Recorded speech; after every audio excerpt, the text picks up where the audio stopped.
81번. 이거 단순 암기사항인데, 자, 장애인인 근로자 갑.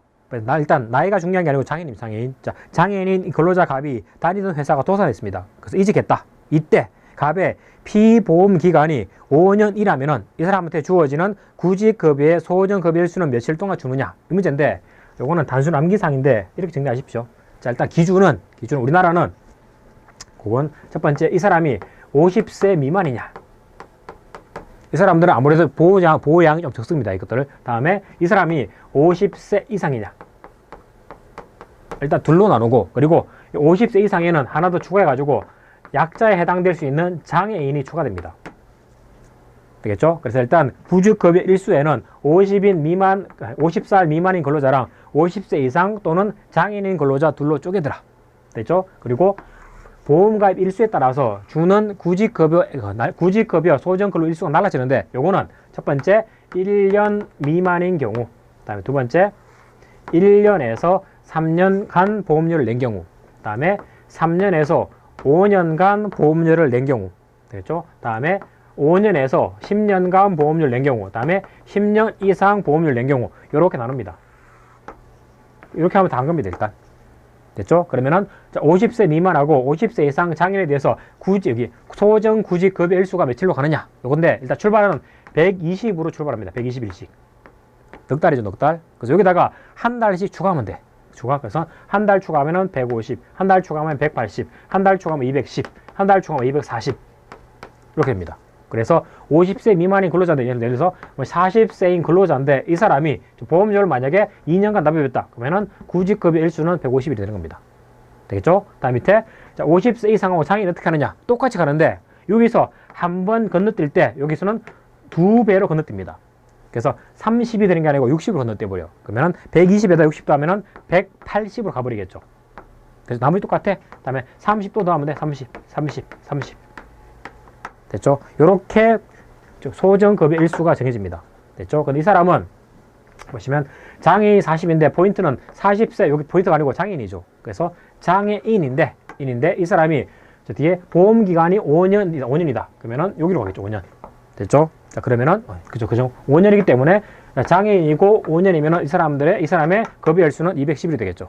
그래서 요거 답은 4번으로 가시면 되겠습니다. 되겠죠? 다시 한번 정리하면은, 자, 일단 나이는 50세 미만하고 50세 이상 나누고, 다음에 50세 이상은 고령으로 볼 수 있겠죠. 물론 우리 보에 따르면은 55세 이상이 고령자인데, 어쨌든 50세 이상하고 장애인, 자, 요 둘 나눈 다음에, 자, 이건 1, 13, 35, 50, 10 이상. 그래서 120으로 출발하는데 50세 미만은 30일씩 더하면 한 달씩. 그런데 50세 이상하고 장애인은 처음에만 60일 더하고 나머지는 똑같이 30으로 가시면 됩니다. 됐죠? 요거를 조금 기억해 두자. 이것도 단순 암기사항입니다. 이렇게 해서 소정급여 일수 요거를 계산하고, 다음에 82로 가겠습니다.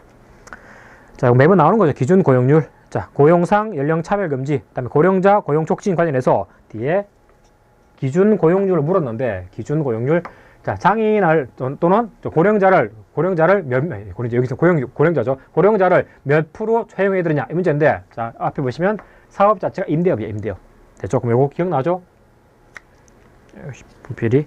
자, 이거는 제2부대로 입대를 하면은, 자, 이 제2부대에서는 자, 수륙을 준더라 이렇게 했죠. 제2부대 수륙. 그래서 그대로 가면은 첫 번째, 자, 제조업은 2%. 됐죠? 다음에 부동산 임대, 다음에 운수 관련되는 것은 6%. 됐죠? 그 외 나머지 뭐 건설업 이런 것들, 요거는 2 나누기 6 했으니까 요거는 3%. 이렇게 나누어 그랬죠. 이렇게. 됐죠? 그런데 제2부대 수륙인데 요거는 임대니까 되죠. 되니까 요거는 6으로 가시면 되는 겁니다. 됐죠? 그래서 답은 4번. 요것만 기억하십시오. 제2부대 가니까 수육 주더라. 제2부대 수육. 점수 주려고 그냥 던지는 문제고, 이런 것들은. 그다음에 83.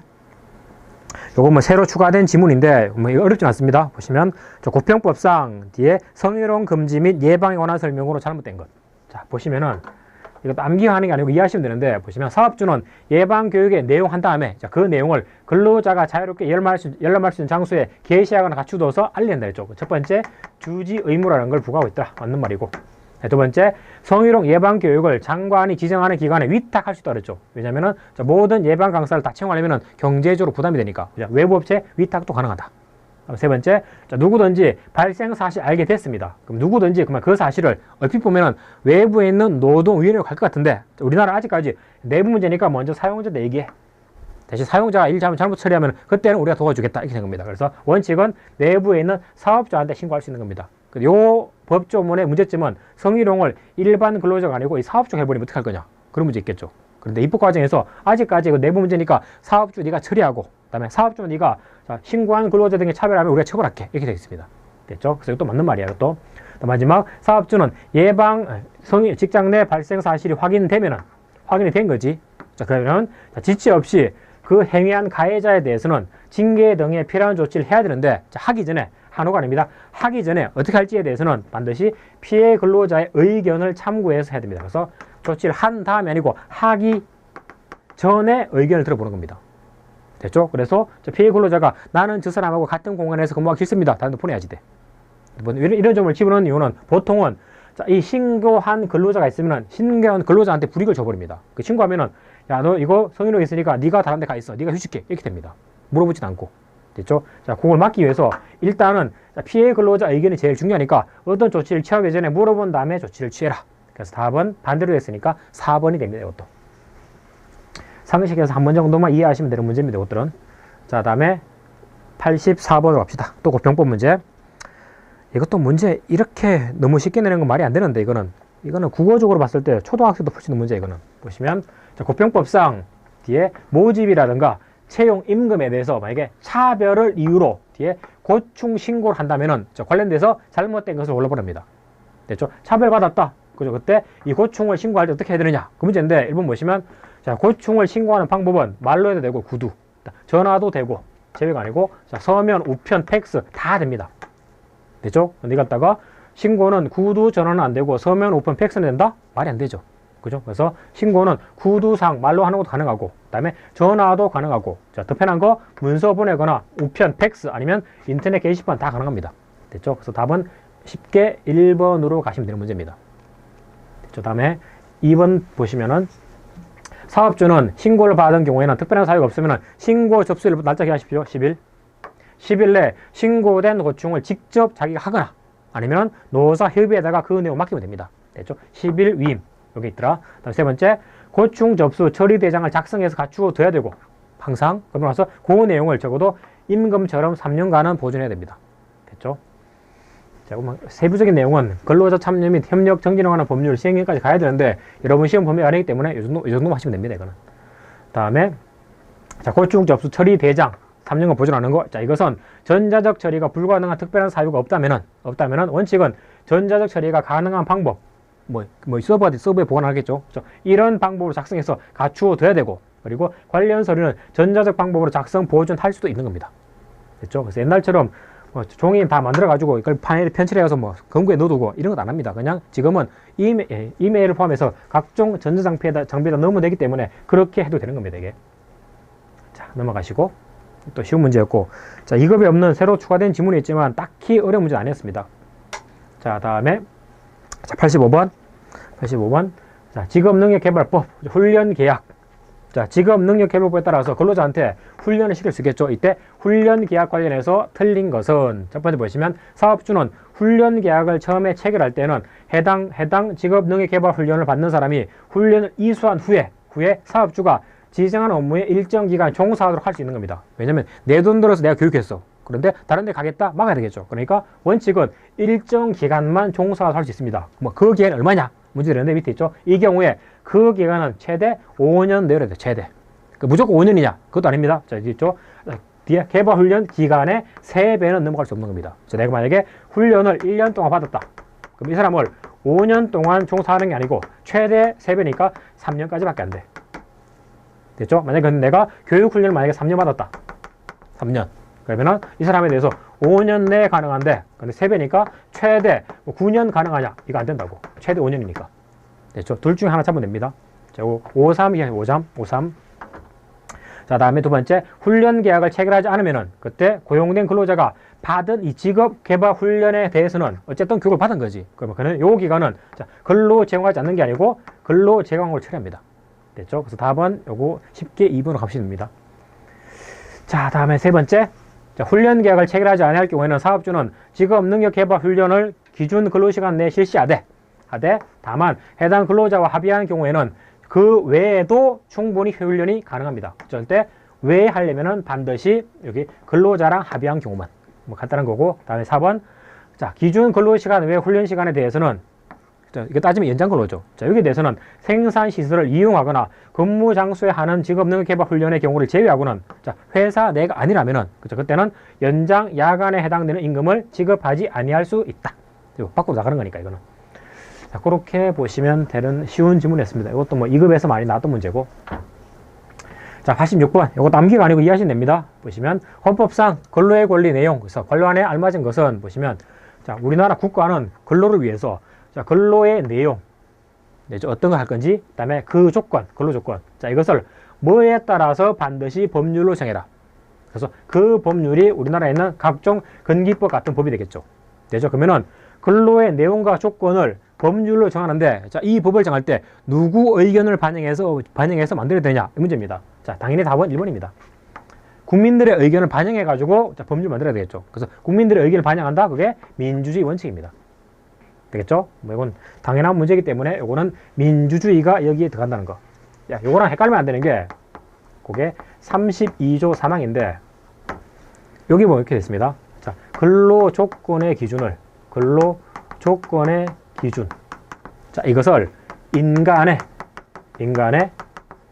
자, 존엄성이 보장될 수 있도록 반드시 법률로 정한다. 이렇게 됐습니다. 그래서 보통 요거를 갈로 내버리죠. 이렇게. 야, 근로 조건의 기준, 임금 얼마 줄 건지, 몇 시간 근무할 건지, 이거 법으로 만들어. 근데 그 법은 입법자들 너네 마음대로 만들지 말고 적어도 근로자인 인간들의 존엄성이 보장될 수 있도록 임금과 근로시간 정해라. 그 뜻입니다. 됐죠? 그래서 보통은 요 내용하고 요 내용 두 개를 많이 바꾸는데, 자, 그게 아니고 일반적인 내용 조건은 자, 기본적인 국민의 의사에 따라서 법률을 정하는데 그 법률 내용은 인간의 존엄성이 보장되도록 정하는 겁니다.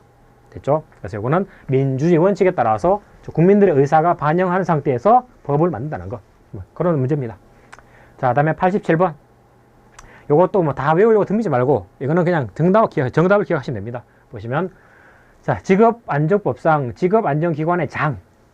이 사람이 수집 제공해야 되는 고용정보로 뒤에 그 고용정보를 모두 고르면 결론은 답니다. 올.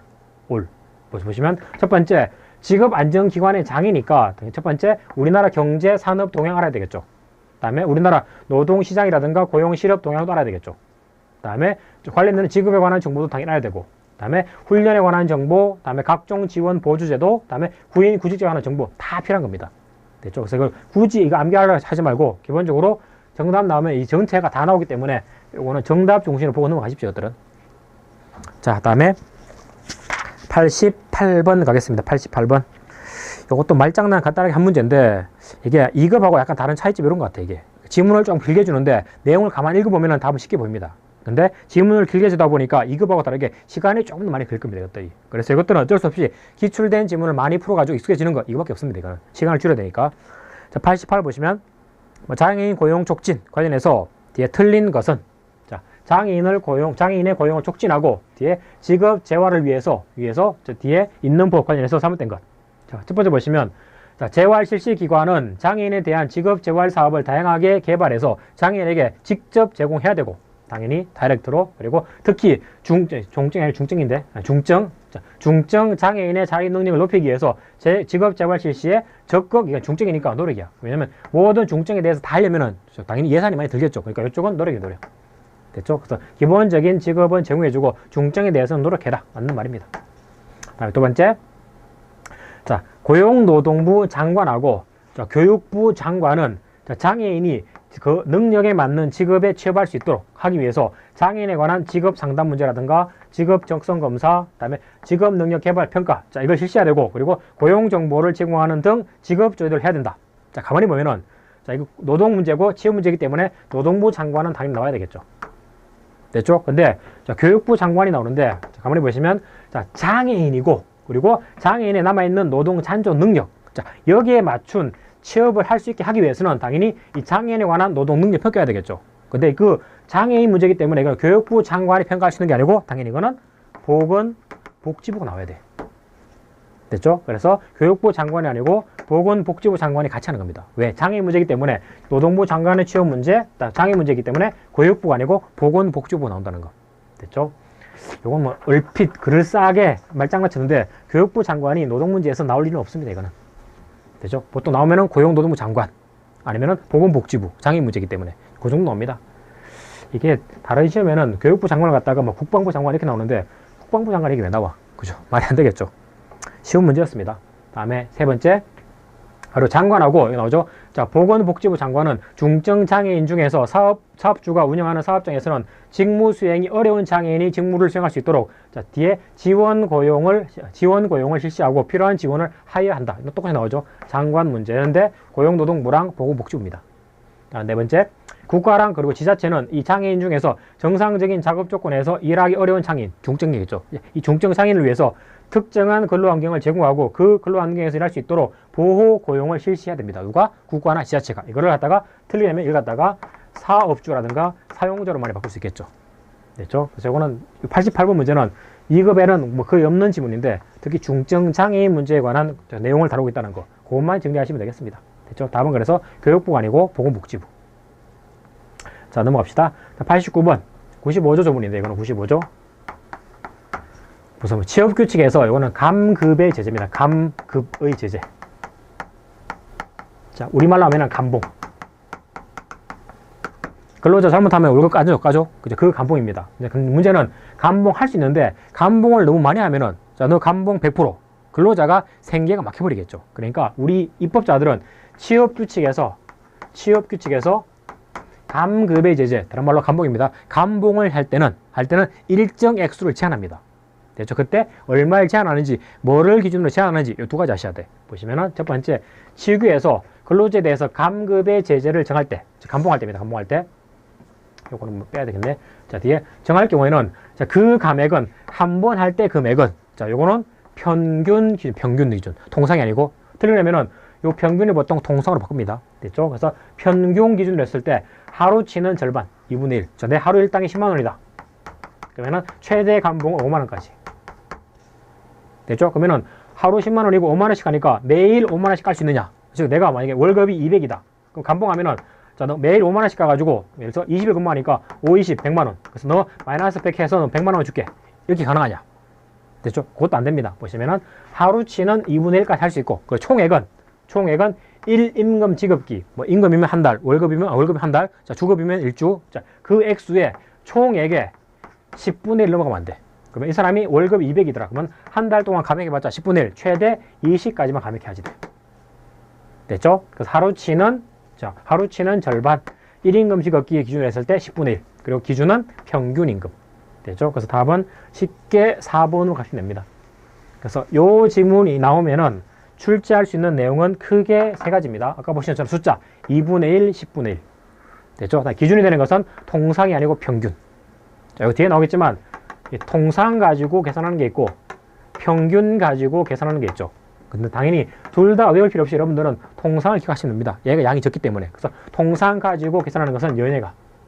통상적으로 연회가의 말이 많죠. 연회가. 첫 번째 연차 수당 계산할 때. 자, 이거는 뭐 뒤에 평균도 가능하기 때문에 얘는 안 나와.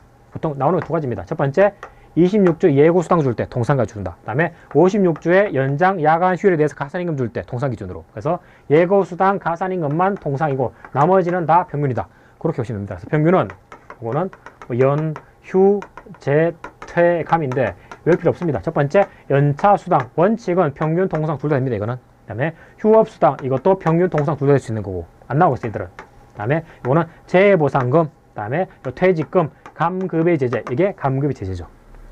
됐죠? 그래서 밑에 거 굳이 기억하지 말고 여러분들은 통상 기준이 연예가, 그 중에서 예가만 시험에 나온다. 그렇게 보시면 되겠습니다. 숫자는 2분의 1, 10분의 1. 자, 넘어가시고. 그 다음에 90번 보시면 자, 선택적 시간제 52조 나오는 거죠. 선택 시간제에서 반드시 사용자와 근로자 대표가 서면 합의할 사항. 요거는 탄력 시간제랑 그다음에 선택 시간제. 물론 최근 탄력제는 2주 단위, 3개월 단위, 6개월 단위 세가 됐죠. 이렇게. 어쨌든 탄력 시간제랑 선택 시간제를 하려면은 원칙적으로 특히 3개월에서 6개월 할 때, 그다음에 선택할 때, 요거 할 때는 당연히 근로자 대표랑 일정한 사항에 대해서 서면 합의해야 되겠죠. 그래서 보통 탄력 시간제에서 서면 합의 사항은 요거는 뭐 대단 일시유. 대단 일시유. 대단 일시유. 첫 번째, 대상 근로자의 범위 연소자 인부 빼고. 다음에 두 번째, 단위 기간의 근로일. 근로시간. 다음에 이 서면합의 유효기간. 대단 일시유. 이렇게 하는 거고. 다음에 선택적 시간제 양이 좀 많죠. 자, 이거는 대단 일시유가 아니고 대정 총의 선표. 이렇게 하면 됩니다. 대정 총의 선표. 첫 번째, 대상 근로자. 여기에 대해서 마찬가지 연소자는 빼고. 됐죠? 그 다음에 한 달 이내 정산기간. 물론 지금 바뀐 법에 따르면 한 달 넘어갈 수 있습니다. 정산기간. 그 다음에 한 달 동안의 총 근로시간. 근로시간. 그 다음에 요거는 근로자가 정하는 의무적인 근로시간대. 나는 오후 2시부터 5시까지 반드시 근무하겠다라는 의무시간대. 사용자 정하겠죠. 그 다음에 요거는 선택시간대. 자, 선택은 요거는 근로자 정하는 겁니다. 자, 나는 10시에 출근해가지고 2시간 늦게 8시에 퇴근하겠다. 이런 것처럼. 됐죠? 요거는 근로자가 정하는 선택시간대. 그 다음에 가산임금을 정하기 위한 표준시간. 뭐 9시에서 6시가 되겠죠. 이렇게. 됐죠? 그래서 선택시간제는 근로자 대표랑 서면합의해야 되는데 그게 뭐냐? 여기 있는 것처럼 대정총의 선표입니다. 대정선표. 다음에 탄력시간제에서는 대단 일시유. 그래서 이 문제는 선택시간제이기 때문에 밑으로 가가지고 대정총의 선표죠. 자, 첫 번째, 대상 근로자의 범위. 물론 연소자는 빠지고 학교 가야 되니까 맞는 말이고. 두 번째, 한 달 이내 정산기간. 물론 지금 바뀐 것에 따르면 한 달 넘는 것도 있습니다. 다음에 총 근로시간. 다음에 자, 사용자가 이게 너무 사실 나던 문제인데 그의 결정에 따라서 근로자를 근로하게 할 수 있는 시간대. 그다음에 이게 선택적 시간대지. 그러면 선택 시간대는 누가 정하느냐? 이거는 사용자가 정하는 게 아니고 이거는 근로자가 정하는 겁니다.